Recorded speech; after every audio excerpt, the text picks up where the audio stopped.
오늘 이 누가복음 말씀 22장 말씀을 통해서 특별히 예수님께서 이 베드로를 위해서 기도하였다 이렇게 말씀하신 이 부분을 놓고 함께 은혜를 나누고자 합니다. 우리는 나 외에 다른 사람들을 위해서 기도합니다. 혹시 아직까지 다른 어떠한 사람들이 아닌 나 자신만을 위해서 기도하고 계신 분이 계시다고 한다면 오늘 말씀이 정말 큰 도전이 되었으면 좋겠습니다. 그리고 계속해서 다른 이들을 위해서 기도하고 있는 우리 성도님들이 계시다면 다시 한번 오늘 말씀을 통해서 그것이 우리에게 정말 어떠한 의미가 있고 또 하나님께서 그것을 통해서 어떻게 우리를 사용하시려고 하시는지를 말씀을 통해서 정말 깊이 있게 깨닫는 귀한 시간 될 수 있기를 간절히 소망합니다. 중보기도라고 하는 이 의미는 우리 모든 성도님이 다 아실 것입니다. 기본적으로 이 중보기도라고 하는 것은 다른 사람들을 위해서 기도하는 그 기도의 행위를 중보기도라고 말합니다. 근데 왜 우리는 다른 사람들을 위해서 기도를 해야 할까요? 솔직히 우리의 삶을 돌아보면 내 앞에 당장 코앞에 닥쳐져 있는 너무나 해결을 해야 할 것들도 많고 기도해야 될 것들도 많은데 누군가가 저에게 감사의 내용을 말해볼래, 기도의 내용을 말해볼래 라고 말한다면 저는 기도할 내용들이 수없이 더 많을 것 같다라는 생각을 해봅니다. 이렇게 나를 위해서 기도하기도 바쁘다라고 생각을 할 수 있을 텐데 왜 우리는 다른 사람을 위해서 기도해야 하는가? 왜 중보 기도라고 하는 것이 이 신자의 삶에 있어서 중요하며 필요한 것인지 우리는 그것을 한번 확인하고 넘어가야 할 필요가 있습니다.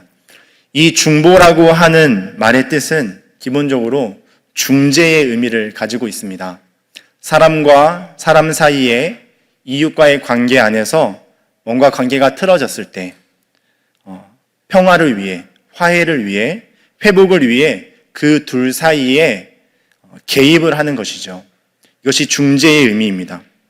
이것을 우리가 신앙적으로 바라보았을 때 화평, 회복이 필요한 관계, 바로 거룩하신 하나님과 죄로 인하여 타락한 이 인간 사이에, 사람 사이에 회복, 화목이 이루어져야 하는 것이죠. 그래서 이러한 것을 구약에서는 이러한 중보를 구약에서는 이 아브라함과 여러 모세, 다윗, 사무엘, 히스기야 등 이런 제사장들, 왕들, 선지자들이 이러한 중보의 역할을 충실히 감당을 했습니다. 그럼 신약에서는 누가 그것을 감당하셨습니까? 바로 오직 유일하신 중보자 예수 그리스도께서 그 일을 완성하시고 또 감당하셨지요. 하나님과 사람 사이의 이 화목을 위해서 또 사람과 사람들 사이의 평화를 위해서 중보자로 오신 유일하신 예수 그리스도께서 우리의 중보자가 되셨습니다. 예수님은 하나님이시며 인간으로 오셔서 죄로 인해 사람과 하나님 사이에 막혀있는 그 죄의 담을 단번에 해결하실 수 있는 그 능력과 자격을 갖추시고 하나님께서 유일하게 정해놓으신 방법인 이 십자가의 죽으심과 부활하심으로 막혀있던 죄의 담을, 죄의 간격을 제거하셨습니다.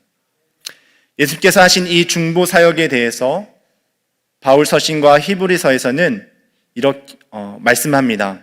갈라디아서 3장 19절, 20절, 또 디모데전서 2장 5절, 히브리서 8장 6절, 9장 15절, 12장 24절 이렇게 6구절에서 우리는 중보라고 하는 단어를 한 번씩 사용하고 있는 것을 볼 수가 있는데 그때 사용하는 내용이 한 중보자, 그 중보자, 언약의 중보자, 새 언약의 중보자라고 사용이 되면서 다 모두 단수로 사용이 되면서 예수 그리스도를 가리키고 있다는 것을 확인을 할 수가 있습니다. 디모데전서 2장 5절의 말씀을 보면 하나님은 한 분이시요 또 하나님과 사람 사이의 중보자도 한 분이시니 곧 사람이신 그리스도 예수라. 아멘. 예수 그리스도께서 이 땅에 오셔서 친히 중보의 사역을 이루신 것입니다. 그리고 지금은 하나님 보좌 우편에서 그의 백성들을 위하여 기도로 중보하고 계십니다. 로마서 8장 25절에 이렇게 말씀합니다. 누가 정죄하리요 죽으실 뿐 아니라 다시 살아나신 이는 그리스도 예수시니 그는 하나님 우편에 계신 자요 우리를 위하여 간구하시는 자신이라. 아멘. 자, 그러면 우리는 자연스럽게 이러한 질문을 하게 됩니다. 지금도 믿는 자들을 위해서 예수님께서 하나님 보좌 우편에서 우리를 위해서 간구하고 계시는 그 중보자의 역할을 하고 계시는데 중보 기도가 어떻게 신자가 이웃을 위해 드리는 이 기도, 중보 기도의 사역을 감당할 수 있는 것인가? 오직 유일하신 예수님께서 그 중보자의 역할을 하신다라고 한다면 신자는 어떻게 그 중보 기도를 통해서 그것들을 해 나아가는 것인가 라는 것이죠. 자, 이에 대한 대답은 우리 성도님들께서 다 아시리라 생각됩니다.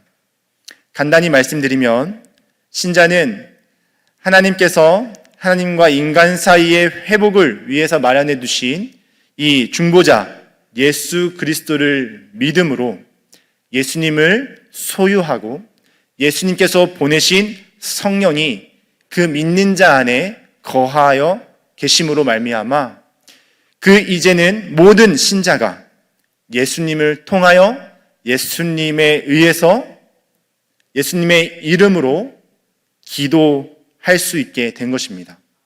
그렇기 때문에 이제 믿는 자는 다른 그리스도인들을 위해서 다른 믿음의 성도들을 위해서 또 믿지 않는 영혼들을 위해서 하나님의 뜻을 따라 간구하고 기도하면서 중보의 역할을 할 수 있는 것입니다. 현대 기독교의 잘못된 사상 가운데 이런 사상이 있다고 합니다. 중보 기도의 사역은 하나님께서 특별히 부르신 슈퍼 그리스도인들만 할 수 있는 것이다. 이러한 이상한 사조가 있다라고 합니다. 정말 말도 안 되는 사상이고 사조입니다. 모든 그리스도인들은 중보 기도를 할 수 있습니다. 기도로 중보할 수 있습니다. 모든 그리스도인들이 그 안에 성령님을 모시고 계시고 성령께서 하나님의 뜻을 따라 우리를 위해서 간구하시는 것처럼 그 자격을 우리에게 허락하신 것입니다. 그래서 우리는 한 가지 오해하지 말아야 할 것은 이 중보 기도는 오직 유일하게 예수님께서 행하셨던 이 죄 씻음의 중보자의 역할을 의미하는 것이 아니라 그들을 위해 기도하는 것으로서 하나님과 함께 구원 사역에 합력하는 것이다 라는 것입니다. 그래서 이 부분에 대한 오해를 없애기 위해서 저희 교단은 2004년에 총회에서 이런 헌법 의결을 하였습니다. 중보기도라는 말이 이러한 오해를 가질 수 있기 때문에 이웃을 위한 기도라고 부르자라고 말했습니다. 이 이웃을 위한 기도라는 것을 한자로 이제 풀면 도고기도 이렇게 표현이 됩니다. 그래서 이 도고라고 하는 표현이 이 디모데전서 2장 1절에 등장을 합니다. 그러므로 내가 첫째로 권하노니 모든 사람을 위하여 간구와 기도와 도구와 감사를 하되. 이렇게 우리가 이 의미를 안다라고 한다면 이제 도구라는 말로 함께 이렇게 사용하는 것이 의미가 있다라고 생각이 됩니다. 자, 이 정도로 해서 우리가 이 중보 기도에 대한 내용을 간단하게 먼저 살펴보았고, 오늘 본문에서 특별히 이 예수님이 베드로를 위해서 중보 기도를 하셨다라는 것을 이 저자 누가가 말씀을 우리에게 하고 있습니다. 왜 예수님께서 베드로를 위해 기도를 하셨는지, 그로 인하여 베드로는 어떻게 되었는지를 말씀을 통해 우리가 확인을 하면서 우리가 누군가를 위해서 예수님의 이름으로 기도한다는 것이 얼마나 중요한 것이고 그 기도를 통해서 하나님께서 기대하시는 바가 무엇인지를 오늘 이 말씀을 통해서 점검하고 또 기도의 자리로 나아가는 귀한 시간 되기를 간절히 소망합니다. 본문은 베드로를 위한 예수님의 특별 기도를 언급하고 있습니다. 이 본문은 누가복음에만 기록되어 있습니다. 그 말은 저자 누가가 특별히 의도를 가지고 기록을 했다는 것을 의미합니다. 무엇을 말하고 싶었던 것일까요? 누가복음을 읽는 독자들에게 예수님께서 이 중보 기도를 얼마나 중요하게 생각하셨는지를 우리에게 교훈하고 싶은 것입니다. 그리고 두 번째로는 예수님께서 지혜롭게, 정말 그 지혜로운 전략적으로 지혜롭게 중보 기도를 하셨음을 우리에게 알게 하십니다. 본문의 배경을 잠시 살펴보면 예수님께서는 제자들과 함께 마지막 만찬, 그 고난을 받기 전에 마지막 만찬, 그 유월절을 보내시며 만찬을 하셨습니다. 이 만찬을 통해 하나님 나라를 위해 예수님께서 흘리셔야 할 피와 지키셔야 할 그 살을 언급하시면서 제자들에게 가르쳐 주시고 또 이와 같은 고난은 이제 앞으로 없을 것이다. 너희는 앞으로 떡과 포도주를 떼면서 나를 기념하라 라고 말씀을 하십니다. 예수님께서는 자신의 죽음을 앞두고 정말 그 죽음의 의미가 무엇인지를 중요하게 교훈을 하고 있는데 그 뒷부분에 보면 제자들은 그때까지도 그들 사이에서 누가 더 크냐라고 하는 주제를 가지고 이 부분을 가지고 다투고 있습니다. 예수님 곁에서 이 3년 동안 함께 했지만 이 제자들은 아직도 하나님의 나라에 대한 이 개념을 깨닫지 못하고 살아가고 있는 상태를 우리에게 보여주고 있습니다.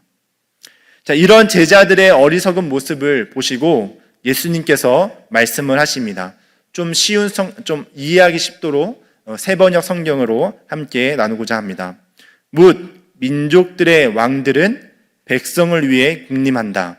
그리고 백성들에게 권세를 부리는 자들은 의인으로 행세한다. 그러나 너희는 그렇지 않다. 너희 가운데서 가장 큰 사람은 가장 어린 사람과 같이 되어야 하고 또 다스리는 사람은 섬기는 사람과 같이 되어야 한다. 누가 더 높으냐? 밥상에 앉은 사람이냐? 시중 드는 사람이냐? 밥상에 앉은 사람이 아니냐? 그러나 나는 섬기는 사람으로 너희 가운데에 있다. 아멘. 예수님께서는 섬기는 자로 이 땅에 오시고 존재하시고 친히 사람들에게 섬김의 모습을 보여주셨을 뿐만 아니라 인간을 구원하기 위한 자신의 모든 것을 생명까지도 내어주신 그러한 분이시다. 그러한 것이 나다. 나와 함께 있는 너희도 섬기는 자로 있어야 한다. 라고 말씀을 합니다. 그리고 그러한 섬김 후에 그 나라에서 너희들이 얻을 그 지위와 상이 무엇인가에 대해서 28절 30절에 이렇게 말씀합니다. 너희는 내가 시련을 겪는 동안에 나와 함께한 사람들이다. 내 아버지께서 내게 왕권을 주신 것 같이 나도 너희에게 왕권을 준다. 그리하여 너희가 내 나라에 들어와 내 밥상에서 먹고 마시게 하고 옥좌에 앉아서 이스라엘의 12지파를 심판하게 하겠다. 아멘. 이 땅에서는 정말 섬김의 종의 모습으로 살아갑니다. 하지만 그의 낮아진 모습과는 달리 그 나라에서는, 내 나라에서는 너희가 받을 상이 너무나 크다. 예수님과 함께 나라를 다스릴 그 왕권을 주시고 함께 먹고 함께 즐거워하며 왕의 자리에 앉아 온 땅을 다스릴 것이다 라고 하는 말씀을 하시면서 그런 말씀을 하시면서 오늘 이 31절이 시작이 되는 것입니다. 모든 제자들 가운데 특별히 이 베드로의 이름을 부르시면서 말씀을 하신 것이죠. 시몬아 시몬아 보아라. 사탄이 밀처럼 너희를 체질하려고 너희를 소나기에 넣기를 요구하였다. 그러나 나는 내 믿음이 꺾이지 않도록 너를 위하여 기도하였다. 내가 다시 돌아올 때에는 내 형제를 굳세게 하여라. 아멘. 사탄이 모든 제자를 집어삼키고 특별히 베드로를 요구하였다. 예수님께서는 베드로의 믿음이 떨어지지 않도록 그를 위해 특별히 기도하셨다라고 베드로에게 고백을 합니다. 이렇게 베드로를 위해 특별히 기도하신 것은 베드로가 예수님을 배반하여 믿음의 자리에서 떠나 이 사탄의 소나기에 들어가게 하는 것을 막기 위함도 있으시지만 그 기도의 궁극적인 목적이 무엇이라고 말씀하셨습니까? 회복된 후 베드로가 제자들을 굳게 할 것이다 라고 말씀을 하신 것이죠. 베드로는 예수님의 그 중보 기도가 있었음에도 불구하고 예수님을 부인하는 자리로 나아갑니다. 대제사장의 뜰에서 예수님을 모른다고 3번 부인합니다. 그것을 말할 때에 예수님께서 이 베드로를 바라보십니다. 근데 예수님의 그 눈빛이 분노와 배반의 이 등에 칼을 맞은 그러한 모습이 아니라 나는 다 알고 있었다. 이 지금 베드로에게 향한 이 기도의 모습처럼 그러한 분노와 책망의 눈빛이 아닌 정말 미소와 여유와 앞으로 네가 어떻게 될 것이라는 것을 다 아신다는 표정을 가지고 그를 바라보십니다. 그 눈빛을 마주할 때 베드로는 예수님께서 닭이 울기 전에 나를 3번 부인할 것이다 라고 말씀하셨던 예수님의 말씀이 생각이 납니다. 예수님의 그 시선을 대하자마자 그 말씀이 생각나면서 곧장 밖으로 뛰어나가 대성통곡을 하는 장면이 61절, 62절에 있습니다. 결국 어떻게 됩니까? 이 예수님을 부인할 것을 알고 계셨던 자신이 예수님을 부인할 것이라고 하는 것을 알고 그 상황과 그 모습들을 돌아보면서 정말 예수님을 향한 죄스러움과 부끄러움이 그를 사로잡았고 그것에서 넘어져서 있는 것이 아니라 그 넘어진 자리에서 회복되어 형제들을 굳게 하는 일을 감당하는 것을 우리는 그 이후에 사도행전을 통해서 보게 됩니다. 베드로는 예수님을 모른다고 했던 그 과거의 자신의 그 넘어져 있는 모습을 뒤로 한 채 정말 사람이 어떻게 저렇게 변할 수 있을까라고 하는 그러한 생각이 들 정도로 변하여서 그 오순절 성경 강림 사건 이전에 그 120명의 문도들 앞에서 기도회를 인도하면서 또 그들을 지도하면서 이렇게 나아갔던 모습들을 우리는 사도행전을 통해서 보여줍니다. 그리고 그의 설교는 하루에 3,000명이라고 하는 사람들을 회개시키는 그런 놀라운 능력을 행한 것을 우리가 알게 됩니다. 이방 선교의 문을 여는 핵심 도구로 사용되었습니다. 자, 이 모든 베드로의 이 모습들이 그를 가능케 한 그것이 무엇에 있습니까? 바로 예수님께서 베드로를 향한 이러한 기도, 베드로를 향한 이 기도가 그 안에 그의 삶에 있었다라는 것이죠. 그래서 예수님께서 이 중보 기도를 통해서 우리에게 가르치는 것이 무엇인가? 첫 번째, 예수님께서 중보 기도를 얼마나 중요하게 생각하셨는지를 우리에게 교훈하고 있는 것입니다. 예수님의 이름으로 하는 이 기도, 예수님께서 친히 하시는 기도입니다. 교회 역사가 하나님의 위대한 사람들의 끊임없는 기도로 세워졌다는 것을 우리는 절대 잊지 말아야 합니다. 또한 하나님의 사람들은 다른 사람들의 기도의 응답을 결과로 세워졌다는 사실을 우리는 절대 잊어서는 안 됩니다. 성경 속에서 우리는 이것을 너무나 많이 발견할 수 있습니다. 특별히 바울이 선교 사역을 할 때 어려움에 처해 있을 때 성도들에게, 교회에게 나를 위해서 기도해 주십시오 라고 요청을 합니다. 또 교회들은 그 기도의 요청에 순종하여 기도합니다. 그러면 기도하는 가운데 무슨 일이 일어납니까? 옥에 갇혔을 때는 옥문이 열리는 기적도 일어나고, 그러한 이적들이 일어나고, 또 옥문을 지키는 자가 예수님을 믿는 이러한 구원의 역사까지도 우리가 일어난다는 것을 확인할 수가 있습니다. 이러한 것이 성경 안에만 있습니까? 우리가 아까 영상을 통해서 고백을 들었던 것처럼 지금도 복음이 전해지고 또 그들을 위해서 기도할 때, 우리가 그들에게 위해서 기도할 때 각 나라 족속 가운데 그러한 하나님의 나라의 놀라운 확장의 은혜가 지금도 일어나고 있다는 사실을 우리는 절대로 간과해서는 안 될 것입니다. 이 창신 온라인 선교가 올해는 매달 진행이 됐습니다. 매달 한 번씩 기도하고 복음을 전하고 진행이 되었는데요. 그때마다 하나님께서 그 지역에 정말 믿지 않는, 영적으로 눌려있던, 치유되어야 할 자들을 하나님의 예수 그리스도의 이름으로 회복케 하시고 구원케 하신다는 것을 우리는 확인할 수 있었고, 또 우리는 그 역사 가운데 있었습니다. 선교지뿐만이 아닙니다. 교회 안에서도 지금 이러한 일이 일어나고 있습니다. 기도하는 시간에 역사가 일어납니다. 담임 목사님과 우리 교육자님들이 점심을 먹으러 가는 중에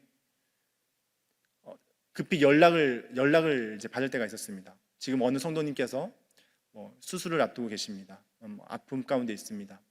그래서 지금 빨리 이런 기도가 필요합니다 라고 하셔서 목사님께서 가고 있는데 기도합시다 하시는 거예요. 그래서 기도했죠.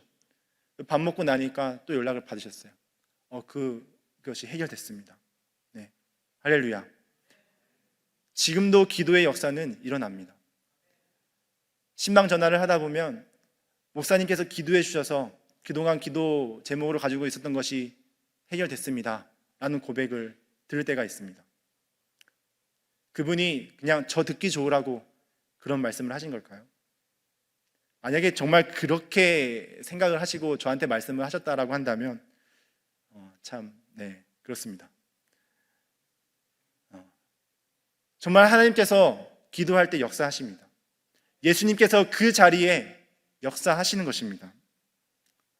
예수님께서는 친히 베드로를 향한 기도를 통해서 이 중보의 기도의 능력이 있고 신자 안에 서로를 위한 기도가 얼마나 중요한 것인지를 우리에게 말씀하고 있는 것입니다. 이 밤에 우리의 기도의 지경이 넓어져서 정말 가장 가까이 있는 믿음의 대상부터 또 그 기도의 대상부터 정말 먼 곳에 있는 나와 직접적인 관계가 되어 있진 않지만 우리 가운데 기도하게 하시는 그 기도의 제목들을 가지고 간절히 예수님의 이름을 부르는 이 밤이 되기를 간절히 소망합니다. 성경은 누구를 위해서 기도해야 하는가를 우리에게 말씀합니다. 높은 지위 있는 모든 자들, 그리고 사역자들, 예루살렘, 친구들, 동족들, 병든 자들, 원수들, 우리를 박해하는 자들, 우리를 버린 자들, 그리고 모든 사람들을 위해서 기도하라 말씀합니다. 자, 이런 것들을 다 깔고 보면 우리는 기도가 쉬지 말라라고 하는 게 때로는 이런 의미에서도 적용되지 않을까라는 생각이 듭니다. 우리는 기도하기를 쉴 수가 없습니다. 기도를 멈출 수가 없습니다. 우리 주위에 기도해야 할 대상이 얼마나 많은지 모릅니다. 우리 주위의 각 상황 속에서 기도해야 할 대상은, 기도의 내용들은 셀 수가 없을 정도로 많습니다. 그러니 우리가 중보 기도를 한다는 것은 다른 한편으로는 우리가 정말 게으르지 않는 삶을 살아가고 있다는 또 하나의 증거가 되기도 합니다. 이런 많은 기도의 대상 가운데 예수님께서 보여주신 이 기도의 본보기 두 번째, 바로 예수님의 기도는 지혜로 가득 찬 전략적인 기도였다라고 하는 것입니다. 많은 기도의 대상들이 있습니다. 많은 기도의 내용들이 있습니다. 그런데 예수님께서는 특별히 베드로를 위해서 기도를 하셨다. 베드로를 향해서 내가 너를 위해 기도했다라고 표현을 합니다. 말씀을 하시는 것이죠. 그 이유는 바로 이 베드로가 제자들에게 미칠 영향력이 있는 제자였음을 내다보셨던 것입니다. 예수님께서는 이런 안목이 있으시는 지혜가, 그 지혜의 탁월함이 있으셨던 것이죠. 근데 단순히 영적인 어떤 지혜의 탁월함으로만 우리가 이것을 볼 게 아니라, 그렇게 만약에 보게 된다면 우리는 지혜가 없는데 어떻게 이런 전략적인 기도를 예수님의 그 모델을 따라 할 수 있습니까? 라고 하는 질문이 생길 수밖에 없습니다. 자, 예수님께서 이렇게 전략적으로 기도할 수 있었던 이유는 바로 그 3년간 제자들과 함께 보내시면서 이 베드로가 어떠한 기질을 가지고 있는지를 파악하셨던 것입니다. 베드로는 다른 제자들과는 다르게 굉장히 리더십이 있는 진취적인 그러한 제자입니다. 특별히 모든 일에 앞장을 섰고 누구에게도 지기 싫어하는 그런 모습들이 있었고, 또 친구들이 잘 따랐던 그러한 모습들, 잘하고 못하고는 두 번째이고 일단 앞장서기를 좋아했던 그러한 모습들도 있습니다. 그러한 모습들을 보았을 때 이 베드로는 정말 하나님께서 잘 가꾸시고 다듬고 하시면 정말 그 리더의 기질을, 이 제자들을 세우는데 하나님께서 사용하실 것이다 라고 하는 지혜로, 그 지혜로운 안목으로 이 베드로를 위해서 기도를 하셨던 것이죠. 우리는 예수님의 이 베드로의 말과, 예수님께서 이 베드로의 말과 행동에 대해서 많은 사람들이 영향을 받을 수 있고, 또 그를 아셨기 때문에 전략적으로 베드로를 위해서 기도하셨다는 것을 생각해 볼 수가 있는 것입니다. 자, 이처럼 우리가 누군가를 위해서 기도할 때 예수님의 이러한 전략적인 기도가 필요하다는 것을 예수님께서는 우리에게 본보기로 보여주고 계신 것이죠. 하나님께서는 모든 사람, 특별히 모든 성도를 위해서 기도하라고 말씀을 하십니다. 내 주위에 있는 한 분 한 분이 우리의 다 기도의 대상이 됩니다. 근데 그렇게 지속적으로 우리가 공동체를 위해서 기도를 하다 보면 특별하게 생각나게 하는 지체가 있습니다. 아마 다 경험을 해보실 거라 생각이 되는데요. 또 그렇게 생각나게 하심으로 말미암아 그 사람을 관찰하게 되고 그 사람을 위해서 계속해서 기도하게 하시는 그러한 경우, 하나님께서 우리의 이 기도를 통해서 하나님의 그 놀라우신 일들을 행하시기 위해서 그렇게 우리를 깨닫게 하시는 부분입니다. 우리의 기도를 통해 하나님의 그 놀라운 일들을 하실 수 있도록 우리를 내어드리고, 또 그 일에 우리의 기도를 사용되기를 우리가 기뻐하는, 우리가 하나님을 이용하려 드는 것이 아니라 하나님께서 우리를 사용하실 수 있도록 우리의 생각과 우리의 태도가 바뀌어서 정말 이러한 연약한 자가, 이러한 지혜 없는 자가 기도를 하지만 하나님께서는 그것을 큰 기쁨으로 삼으시고 응답하시는 그 하나님을 우리가 더욱더 신뢰하고 바라보는 기도로 나아갈 수 있기를 간절히 소망합니다. 왜 사탄이 공동체의 지도자들이나 가장 영향력 있는 자들을 무너뜨리겠습니까?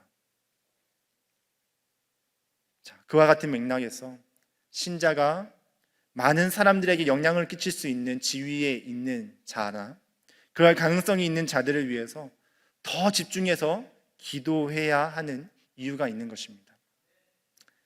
자, 마지막으로 우리가 잊지 말아야 할 것, 바로 이 중보 기도의 궁극적인 목적이 무엇이냐라는 것입니다. 하나님의 기쁘신 뜻을 성취하는 도구로 사용하여 주옵소서. 아멘.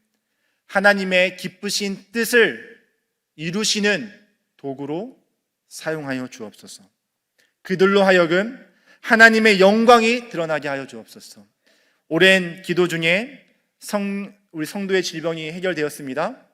그런데 그의 입술 속에 고백되는 것이 그 병원 잘하더라, 그 의사 용하더라. 바른 기도를 한 것일까요? 기도를 하였는데 그 모든 기도를 하는 자리에서 해결되었다라고 말은 하는데 그의 입술의 고백이 이러한 고백뿐이라고 한다면 하나님께서 하셨습니다. 하나님께서 이 모든 문제의 해결자가 되셨습니다.